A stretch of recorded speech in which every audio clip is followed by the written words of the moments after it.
que cuando yo no tengo carnet voy a crear peligro, lo presupone, pero el peligro no existe, lo contrario, existe seguridad. Entonces, este tipo de normas, a mi juicio, son ilegítimas. Una cuestión muy interesante que ha generado una polémica interesante en la actualidad son los delitos acumulativos, que están trabajando aquí en Brasil, algunas compañeras y amigas mías, por ejemplo, la señorita Lauren Loranda, que se encuentra aquí presente en la sala. Los delitos acumulativos, lo que se llama en alemán Cumulationsdelikte, esos delitos acumulativos se relacionan primero con los delitos de peligro y segundo con la técnica, la estructura del derecho penal del enemigo, No todos los delitos de acumulación o delitos cumulativos son ejemplos de derecho penal del enemigo, como no todos los delitos de peligro son ejemplos de derecho penal del enemigo, pero algunos son técnicas parecidas. ¿De acuerdo? Segunda pregunta, más brevemente. El derecho penal, la última ratio del derecho del ordenamiento jurídico. Yo he dicho algunas veces, incluso por escrito, que si el derecho penal es la última ratio del ordenamiento jurídico, el derecho penal del enemigo es la última ratio de la última ratio del derecho penal del enemigo. Es decir, lo último de lo último que se puede aceptar, que es precisamente en el momento en el que el derecho penal es más, que el acto es más peligroso, y esa es la última medida que se puede imponer. Lógicamente no todo vale dentro del derecho penal del enemigo, ya lo he dicho en mi conferencia, sino que se tienen que respetar límites normativos de protección de la sociedad. Pero eso se presupone en el Estado de Derecho. Entonces, el derecho penal es más preventivo, pero respetando todos los límites. El derecho penal del enemigo es más preventivo, respetando todos los límites. Es decir, el derecho penal del enemigo es la última ratio de la última ratio del ordenamiento jurídico.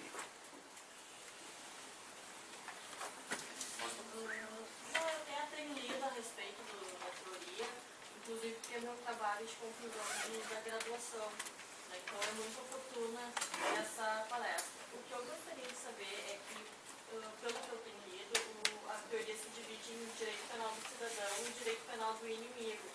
E o inimigo seria aquele que, de certa forma, descumpre o tratado social e se tornando um inimigo do Estado pelo seu grau de perigo.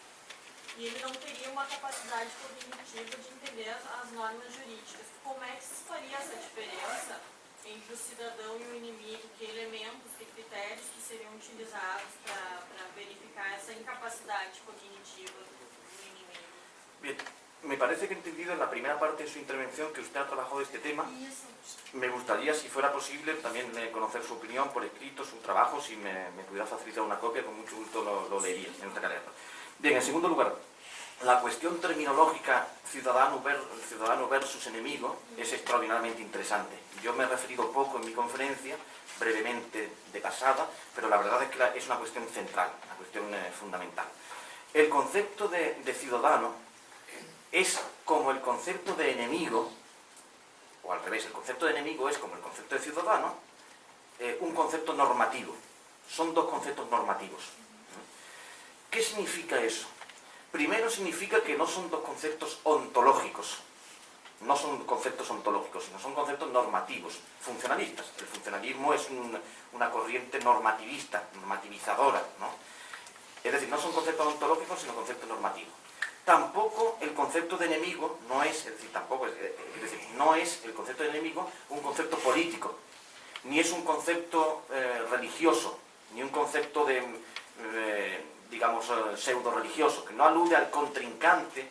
Por ejemplo, no es un concepto político como sí es, por ejemplo, el concepto de Carl Schmitt, ¿no? Tú casi homónimo, ¿no? El politólogo, un politólogo alemán muy conocido, que fue también conocido porque su idea, parte de sus teorías fueron aplicadas, digamos, sirvieron para fundamentar la ideología nazi, ¿no? Pero por otra parte un constitucionalista muy conocido, ¿no? Bien, él utilizaba un concepto político de enemigo. El concepto funcionalista es un concepto normativista. ¿Qué significa? Para definir a alguien como enemigo o como ciudadano se requiere necesariamente del concepto de norma. Se requiere necesariamente del tertium comparationis de la norma.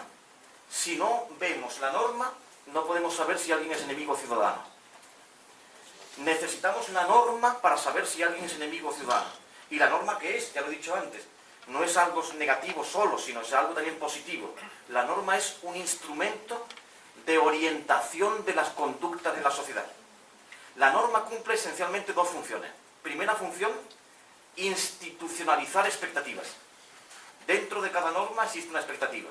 La norma tiene un aspecto material y dentro de esa norma existe una expectativa. Por ejemplo, la expectativa de no matar, o la expectativa de no lesionar, o la expectativa de no violar, ¿no? Cada norma institucionaliza una expectativa. Significa que hace oficial, oficializa una expectativa, ¿no?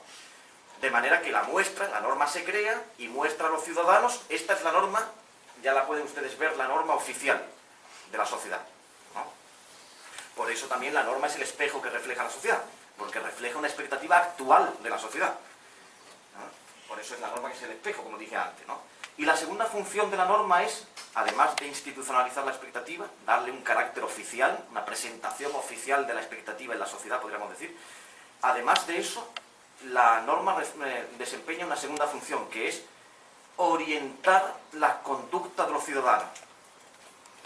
La norma entonces es no solamente un espejo, sino la norma es también un faro, un foco, una luz que ilumina el camino de los ciudadanos. De la misma manera que cuando los barcos llegan a puerto, ¿no? Existe un faro que es el que ilumina en las noches de tempestad, como estas últimas de aquí, ¿no? En Porto Alegre. En las noches de tempestad y de lluvia existe un faro que le dice al barco: aquí tienes que llegar, aquí está el muelle, ¿no? El puerto. La norma ilumina el camino de los ciudadanos y le dice a los ciudadanos: por aquí tienes que transitar, no violar, no matar, no defraudar, si quieres comportarte como un buen ciudadano, ¿no? La norma es, por tanto, el camino, el foco que ilumina el camino de los ciudadanos, ¿no? Esta es la función de las dos funciones de la norma. Institucionaliza las expectativas, pero también orienta las conductas de los ciudadanos, orienta el camino, ¿no? Fija el camino, marca el camino. Por supuesto, el ciudadano puede hacer otra cosa, puede infringir la norma, tomar un camino alternativo, por ejemplo, matando. No transita el camino de no matar, sino otro, alternativo, diferente, ¿no? Si el sujeto cumple la norma, es decir, orienta su conducta a la norma, yo no mato, no defraudo, no violo, ¿no? Entonces me comporto como ciudadano. Ciudadano significa, es el sujeto que con su comportamiento ejerce ciudadanía, es decir, ejerce civismo. Civismo, la palabra civismo o cívico, que me imagino que también existe en el idioma portugués, proviene del latín civitas. La civitas es la ciudad. En la ciudad solamente podía vivir el que respetaba a los demás, si no, se le expulsaba, destierrum. Entonces, el ciudadano, que era el que vivía en la ciudad, era el que ejercía civismo, el que respetaba las civitas, ¿no? Respeta las civitas si respeta la norma. Respetar la norma significa no solamente ser buen ciudadano, sino posibilitar que los demás puedan vivir tranquilamente, amparándose en la norma. Por ejemplo, en el ejemplo del coche rojo de antes, ¿no? Si yo soy ciudadano, si me paro ante el semáforo en rojo, porque estoy permitiendo que el peatón pase tranquilamente por el paso de cebra. Entonces, mi comportamiento de respeto de la norma no solamente me afecta a mí, sino que le afecta también a los demás ciudadanos, porque pueden cruzar tranquilamente. O sea, que de mí depende que los demás estén socialmente tranquilos, ¿no? Y la actitud de todos frente a la norma afecta a todos los demás. Entonces, el ciudadano es el que respeta la norma. Y el enemigo es el contrario, el que impide con su comportamiento que la norma pueda tener una vigencia usual. El enemigo es el sujeto que impide con su comportamiento que la norma despliegue su función de protección.